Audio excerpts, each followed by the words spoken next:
Good morning, Adam. Good morning, brother. How are you, man? Good. You got your coffee? Man, I came with a little Uh bit of a curveball today. oh. Black tea. Oh, I thought you were going to drink some of that mud water I've been seeing. Black tea. Okay. I went out to Gulf Shores because it's if you want a cheap room, go to the beach during the winter. So Yeah. we went to Gulf Shores and we went shopping at this little spot, and there was this like herbs and spices store, and I walked in there and they had all these different teas, and so I bought me a few bags, and now I'm on the black tea kick. Man, you talking about Lipton? No, it's not Lipton, man. This is a concoction, different concoction. Ah, got all kind of herbs and spices in there. How you been, man? I'm good. Good. This week's a whole lot better than last week. Last week was a little rough, but we couldn't catch up for a little coffee talk last week either. So Yeah, everybody, got a bunch of coaching clients and team members, and everybody's schedules were moving around, and yeah. just, you know what I mean, kind of trying to work around the holidays, and so yeah, my next 2 weeks, I'm just wide open running. What you guys traveling for holidays? Nope. I think we're gonna No. stay home. I think we're gonna do it at our house this year. Nice. So yeah, it'll be fun. What about you? We're going to actually going to go down to Mississippi tonight. I'll actually do a little. I'm off tomorrow, so doing a little deer hunting tomorrow afternoon, and maybe tomorrow morning. And then my family's Christmas Saturday in Jackson, and then actually Kelly's family as well in Brandon. So catch that on Sunday, and then head back here to Nashville Sunday night or Monday. So it's one of those, when your kids get a little older, it's a little easier to wrap everybody up and travel because you tell them to get ready, and hopefully they get ready and pack their bags. Mm-hmm. Mm-hmm. Mm-hmm. But it's fun. Every new chapter is fun. But we hadn't been back down to Mississippi in a minute. It's been a little while. I'm excited about it. Come on, we'll have you back. Yeah. Yeah, we'll have you back. We get. You know what? Give a shout out to the Frosty Mug down there in Wiggins. Is it still rolling? Oh yeah. Yeah. Lines just down the block, around the block, man. Yeah. that was. I want to say that was Five Guys before Five Guys came out. I mean, those Frosty Mug burgers, buddy, and that pile of fries in there. Yeah. Yeah, buddy. Who knows about the Frosty Mug, but it's worth a trip to Wigtown. So, what you guys working on, bro? Man, look, I had a really good conversation with a great lady, Lynn Festa. In fact, we did a podcast earlier this week, Monday or Tuesday. She's done a couple TED Talks, and she's real passionate about burnout. Okay. Burnout in the PT space. And to me, it's something that's like in the back of my mind. I'm like, yeah, burnout is something it's pretty rough. And she was talking, it's kind of a good question. She's like, do you think it, she knows the answer, but she was asking me, do you think it just shows up overnight? And I'm like, it's kind of what it seems like. And she said, well, let's take an analogy. She said, do you think tennis elbow shows up overnight? I said, no, the patient feels it one morning when they wake up, but it's actually been brewing for months, maybe weeks, but they didn't pay attention to those little signs as they got closer. And one morning they went up and they just couldn't even pick their coffee cup up anymore. And so then they go to the doctor and they go to therapy. So she was saying burnout's kind of the same way. It's the grind, as PTs and working in the practice, just grind. And you don't really look up, kind of like a running back in football. It's just play after play after play after play. You don't ever turn and say, hey, coach, can I come get a little oxygen for a minute? And she was saying, give yourself as the, as a whatever, as an owner, as a clinician, as a staff therapist, give yourself permission to take time off, not to take off for like for a dentist appointment or a doctor's appointment. Yeah, you take off for those, but take off to take off mentally. And just like preventative for tennis elbow, preventative activities for burnout, right? Because it seems like it shows up overnight, but it's probably been brewing for a couple of years. And, I think it may be a personality thing too. Like especially the entrepreneurial folks are so driven to work. You're like Eric Thomas, you will not outwork me kind of thing, Yeah. But our bodies aren't made. That's why we have, 5 or 6 days of work and a full day of rest every week. But the life gets so busy, we just go wide open 7 days a week. So anyway, I don't know if you've ever thought about that very much, but yeah, I have thought about that. When I think of burnout, like I'm not an expert on the subject by any means. But when I think of burnout, I like to think about the analogy of the car, like whenever you're at the stop sign and you punch the gas, what happens? You do a burnout, right? Your tires are spinning. Yeah. But you're not going anywhere. Yeah. Right. And that's kind of how I think about it. Like, I think it's okay to work hard. I think there's a lot of purpose that is discovered through hard work, but you got to be working towards something. You have to have a vision for yourself or something where you can see like, hey, I'm going somewhere with this work, right? Yeah. Yeah. Like whenever your work gets disconnected from your purpose or your vision for your life or for your career, I think that's really when the burnout is is maximized or magnified. Yeah. Magnified. Yeah. Because like you said, like healthcare is hard and running a business is even harder. And as owners and entrepreneurs and achievers, we get so used to problem solution, like we're just problem solution. Yeah. Mode. And along the way, we either we lose sight of our vision, or we lose sight of like, we forget where we're going. Yep. Or we stop believing it, right? We have some failures and we're like, oh, I'm not even sure this is going to really work out. So we kind of forget it. And then the burnout really gets magnified. It's kind of like the old saying, like, if you want to, I don't know who coined this, but like, I know you've heard, like, if you want to do something great, then your why has to be bigger than the mountain you're trying to climb, right? Then the how. Yeah. Right. Yeah. Right. Like if your why is not big, like you're going to get burned out. Yeah. So anywho, that's kind of how I've always thought about it. Yeah. It's like, it just doesn't make sense why we run so hard. And I feel like there's a pretty good shift toward mental health.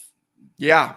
Especially the last 4, 5, 6 years. But like, if you're training let's say you wanted to train for a half marathon, you're not going to go just, max yourself out because that you'll develop, patellar tendonitis, Achilles tendonitis. You don't just run 10 miles today, whether you can really, do it or not. You pace yourself and you take breaks, and there's apps. It's like, all right, today's a break day. Tomorrow's a break day. Tomorrow's a short run. Friday's a long run, that kind of stuff. And so, but I don't know of them. There's a couple mind apps, but like for PTs in the clinic, Monday is Tuesday is Wednesday is Thursday is Friday, and it's, you know, as many patients as we can get in because we're pushing through the, you know, declining reimbursement issue, if you will. And another thing she was mentioning, she was like, you know, it seems like it's a good idea to save all your PTO for the end of the year and then burn it up at the end of the year, but that's like running your running back for every play and not having a halftime, not even having a halftime break at football, much less a 2-minute break and a first quarter break and all that. Running your running back just wide open and expecting him to also perform in quarter 3 and quarter 4, you know, for football. So she was saying, you know, take a couple of days at a minimum every 2 months and spread it out throughout the year. Sleep in. Sleep in. Yep. It's hard for, you know, we talk about the Enneagram and different personalities. That's hard for the 3s, the 8s. Oh, yeah. I think it's the 3s and 8s, the high achievers. Like they just can't give themselves permission to do that. It's hard to give themselves permission to do that. We're warped, man. Oh man. I could tell you, you know, I'm a 3 on the, well, I was the last time I took it. I don't know what I am now, but I can tell you from personal experience that, and I know friends that this way, like knowing that I have this thing that I want to get done, this box I want to check. Yeah. And either, you know, coming to a place where like it's time to shut it down, or I have other things that I have to get to. Like there's like an internal battle. Like I really want to check that box. You know what I mean? Like, you know what I mean? Like, and it's like hard. Like there's like a sense of anxiety and worry. Like if I don't get that box checked, I don't know what it is. But I think that, you know, that's the internal dragon that everybody fights, you know, and winning that game against your own internal dragon, whatever it is for you, I think is a big key to success. I think it's once you figure out who you are and how you tick and some of the sabotaging traits that you have, and you can win those games, then that's the thing that helps you kind of like escape the burnout cycle and be more intentional in your life. At least that's how it has been for me. Yeah. Knowing that the dragon's in there, first of all, that's figuring right. out what kind it is. We all have this internal voice, you know, internal drive for something. You got to listen for it because it's there, you know. And, you know, sometimes we had a little leadership group meeting the other day, and it was like sometimes if you don't know what it is, if you listen to other people's comments of you, like, Adam, you are really good at this or at that, or Nathan, man, when you do this, you are like a pro. And I think it's human nature for us to say, oh, whatever, that's, you know, I do that all the time or whatever. But lean into those comments. Because family's good at it. Family will tell you, man, you're always, I mean, your financial acumen is crazy, or your artistic ability is, you know, lean into those comments because, you know, it's unless somebody's trying to sell you a car or something, they're probably pretty genuine, you know. Lean into that. I've gotten, you know, I think it was who's the guy that owns the Full Focus Planner? Yep. That's Corey Lee's guy. Oh, wait a minute. Do I have it in here? I got his podcast. Let me find his podcast real quick. We will pause this episode. Yeah, we'll pause this broadcast for a quick review of the I can see his name. I don't have it here with me. It's at home. Michael Hyatt. Okay. Yeah, shout out Michael Hyatt. Pretty smart guy. He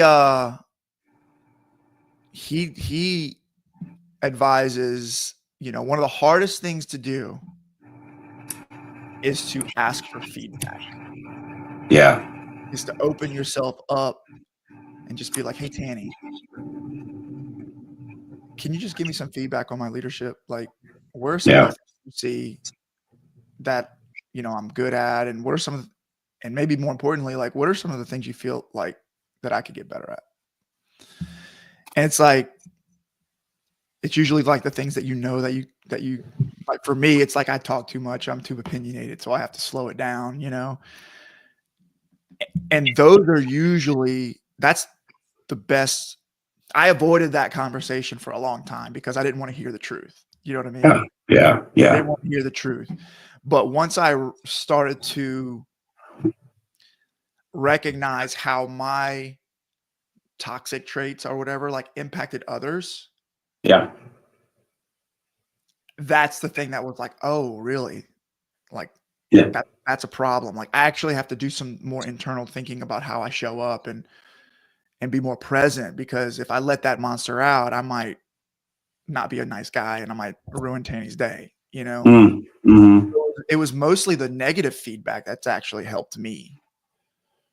Well, I wouldn't say negative, but more critical, in a loving way of like, hey, like when you do that, it actually does kind of make me feel like blankety blank, whatever. Yeah. Well, it's not something that we typically bring up with somebody. We just, if we've got a friend that irritates us, we don't usually tell them the things that irritate them. But it is, authenticity and transparency. I don't know if there's a better trust builder than those things in people. Vulnerability. Right? Vulnerability. Yeah. That's a better word. And so maybe that's, going back to the burnout, tying it back in. See how I'm tying it in? I'm tying it all back in. I do. I see it. Wrap it up in a bow. Perhaps, and then also going back to the mental health thing, if you're a provider and you're a leader on your team or you're an owner, like, and you're feeling burnout and you're feeling some type of way, like, raise your hand, just be like, hey guys, I think I need a little support, Yeah. And that's okay. Yeah. Or, hey, I'm feeling this way. Like, can I get some feedback on this? Like, what's going on here? Am I off? Should I be thinking about this differently? Like, have that conversation. That's so good, because your team. So go back to football. Same thing. Let's pretend like if you're the clinic owner, you're the coach, or you're the athletic trainer or whatever on the sideline, and your job is to watch, because when my son's playing football, if he gets hurt or he's running back or he gets tired, he'll run 3 or 4 plays. You'll see his hands go on his hip, and he raises his hand, and then immediately somebody's like, they swap them out, right? Or they do this little come here thing, and so it goes both ways. Allow yourself to reach out and give the proverbial, hey, really struggling right now. But at the same time, if you're the coach on the sideline, you're the team lead, or you're the CEO or whatever, watch your team and see who's given a proverbial hand raise, and be open to that. Like, all right, come on, let's take a break. That could change. That could be a game changer if people would operate like that, right? Yeah. Just normalize that talk. Just get some feedback. That's good stuff. Yesterday, I'm switching gears a little bit on you. I talked to another guy named Michael Majors. He may have contacted you and Nathan, but he's out of Canada. He's out of Ontario, Canada. Really good guy. I've talked to a lot of people in Canada lately. Not a lot, but I'm learning a little bit more about what's going on up there. Man, have you? So their insurance situation's a whole lot different than ours here in the U.S. Do you know that? The scopes of practice are a lot different. Like he's like, we don't do 97110s and 530s, and we just get paid. we just do visits. I'm like, what? Man, He said, tell me dude, more. I'm we get interested. 12. Yeah, we just get 12 full visits. I'm like, what? He said, yeah, it's easy. Our documentation's easy. I'm like, oh Lord. That's how it is. And I talked to a practice owner in Jamaica. Yeah. Same way. They just, Is it? yeah, we just get visits, and they like, from what I understand, patients get a government issued credit card or something, and it's just like money in the bank. Uh. And they get like an allowance or something. And I was like, man, that sounds so much better. You know? I can't remember. Somebody put on LinkedIn the other day. It was a great idea, a little crypto-ish. I read it. Did you see that? Where he was like, you know what? What if we all had almost like what's my word? Like points to use in the healthcare system. Like, I'm just trying to think like at the fair, when you go to the fair and you buy 16 rides for $32 or whatever, or insurance were to buy, 20 visits of PT. But I didn't understand it very well. But it's like a crypto use or something, wasn't it? Yeah, I didn't understand it too well either. I thought about the arcade, because I've got a 14-year-old, so we go to the arcade. Yeah. And some of the games are worth 4 coins, some of the games are worth 2 coins, and you allocate your budget however you want to spend it. Yeah, that's true. How you want to spend it? You got $100. What games you want to play? Man, that's a lot of Mario Brothers right there, dude. A lot of go-kart rides at the beach, back to Gulf Shores. Yeah. But yeah, man, it's I'm just hoping and praying that we get it figured out. I know. Yeah. I mean, it's got to innovate. The whole healthcare system. It's got to innovate. Like, I went to Walmart the other day in Alabama when I was in Gulf Shores. I went to wherever I was at, and there was maybe 30 checkout lines, and I think 15 to 20 of them were self-checkout. Yes. The overwhelming majority of them were self-checkout. Yeah. And we could sit here and have a debate about if that's good or bad, but the point is Walmart's innovating. McDonald's is doing the same thing. I don't know if you've been to the McDonald's. Yeah. Self-checkout kiosk. Yep. And I just don't see that in healthcare. Like, what's going on in healthcare? Like, we still got the same stuff going on. You know what I mean? Like, I'm not saying that we need self-checkout. I'm just saying people are going to, something's going to have to shift. With the use of AI and technology and Bitcoin and the things that we have available now, it's like, what are we doing? Somebody get in there and just fix this, Well, our buddy Jacob Mikowski's innovating. Yes, he is. With his AI documentation system. So cool to see, though. I mean, we're getting robots, household robots and Tesla robots, and it's coming. We just got to figure out how to weave that. I believe. Don't you feel like healthcare is usually one of the last, the crossing the chasm book, right? You got early adopters, the major part of the crowd, and then you got your laggards. I feel like healthcare is kind of a laggard. Still running the flip phones, Motorola. Well, we are entering into a topic that I don't fully understand. Yeah. But there's a lot of politics wrapped up in healthcare, Yeah, for sure. And there's a lot of money wrapped up in healthcare. So, I think, I don't see this being a nice there's not going to be a nice way to change things. You know what I mean? Like Yeah. somebody's going to have to go in there and just drop an atomic bomb and then be like, we're flipping this script, you know? Yeah, it's like turning a train around.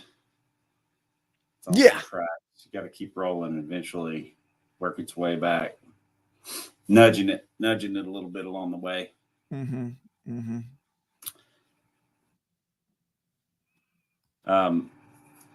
With Michael Majors in Canada, he's got this. He created a software. It's called Clinic Dash. It's pretty cool, but it kind of brings everything in one place.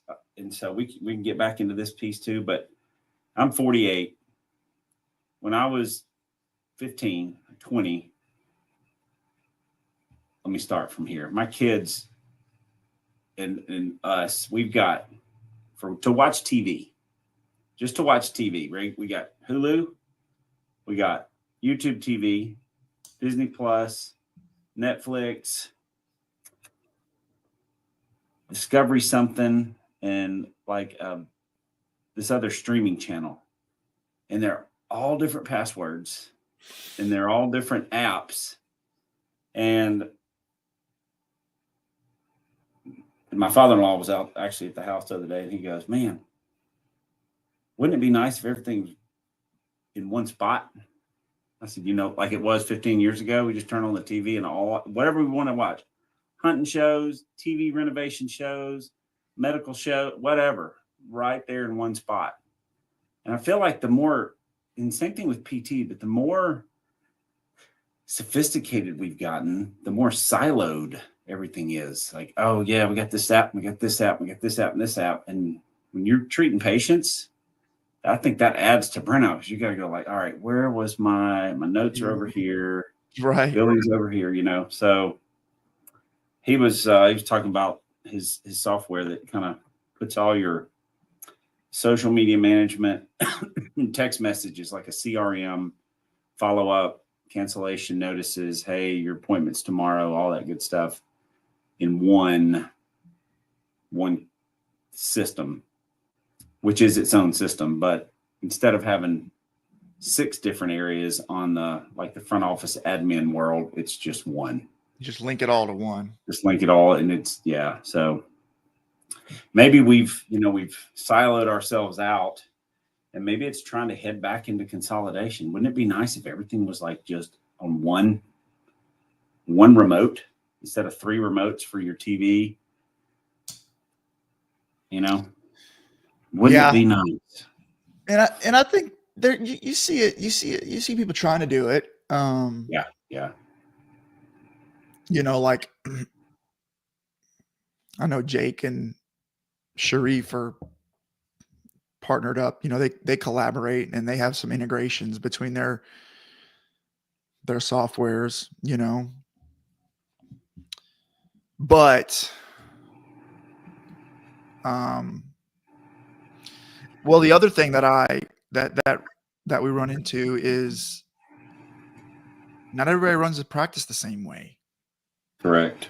And people's workflows are different. It's just a big problem. It's a big challenge. It's a big challenge. Yeah. Yeah, I'm sure you do too. We get, I'm in the M&A space, and so we get calls often from people that are just frustrated. I think they're frustrated with a lot of what healthcare's what PT has become. Just a little bit, as Dad used to say, too much sugar for a dime. It's like, man, I don't know if we need the platinum Ford F-150 model of this CRM, or, sometimes I really think sometimes things can have too many bells and whistles. Then you get analysis paralysis from the Enneagram 1s and 3s, the folks that are like, if I've got it, I got to use it all.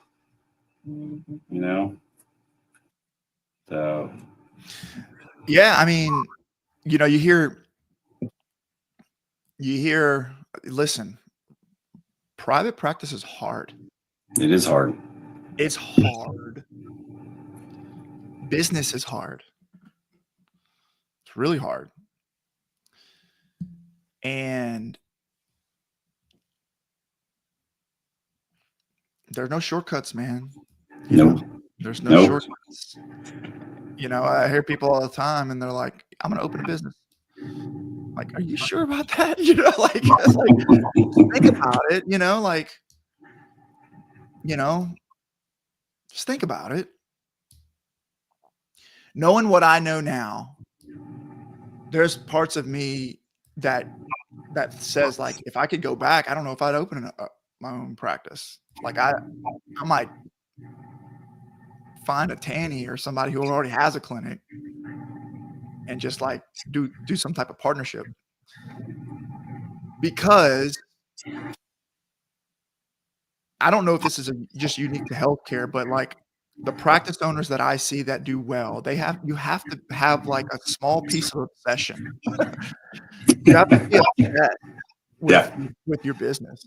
And like, there's a lot of sacrifices that come with it. And, I get on these discovery calls with owners who want to get into coaching. Yeah. And they want to grow their business. But really through some conversations, what we recognize is like, they don't want to grow their business. They want to hire somebody to grow their business for them. Yeah. And it's hard to have that conversation where it's like, you're kind of just, you're not willing to do the work. And that doesn't mean you're bad. That doesn't mean you're bad. No. It doesn't mean, it doesn't sound like you really want this. Like, why don't we think about what, There's not as many silent partnerships as you think are out there. They're just not there. You got to be the working capital partner. Yeah.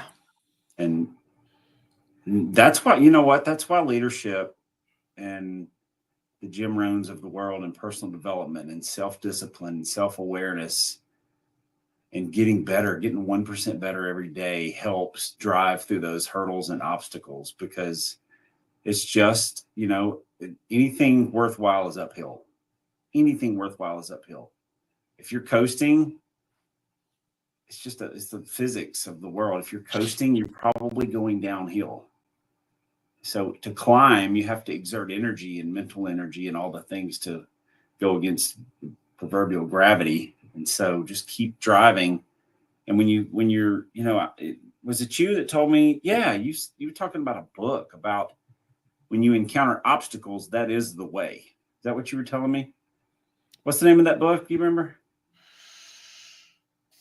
I thought you brought that up. It was, yeah, I think we had that conversation last time we spoke. But I'm aware of these football analogies out, but if you've got the ball and you're running toward the end zone that you're supposed to go to, you've got 11 obstacles out there trying to stop you. Right. If you turn around and run the wrong direction, they're going to let you go, And so I think when you encounter obstacles, you can be like the ant and go up, over, around, or under it, but you just have to work either way and get around it and then keep going, because I don't know the name of the book, but there's a book about the obstacles are the way. That's the way of growth. It's the way muscles grow. That's the way you become mentally stronger. When you're running and you want to increase your endurance, you have to push through the pain points, push through the struggles, push through the hurdles, the Achilles tendinitises. When you're a clinic owner, you got to push through push through. But yes, back to what we were talking about. Know your system, know your mind, know your calves. If they're hurting, you know when to take a break.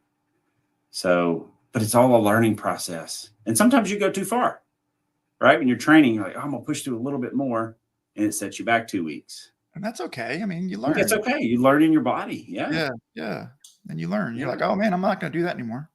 Was do you know a guy named Alex Hermosi? Mm-hmm. I don't know him, but I know of him. Yeah. So he talks about, oh gosh, what is it? He says, your first, everybody says you're going to fail, and you fail your first time, and they said, see, you were going to fail, and you were like, yes, I failed. And then go through the second attempt or second business, everybody's going to say you failed. And you failed. Yes, I failed. But about that fourth or fifth try, everybody's like, yeah, you're going to fail. And there'll be one time that you end up on the other side. And, success is not really it's a destination, but do you really ever get there?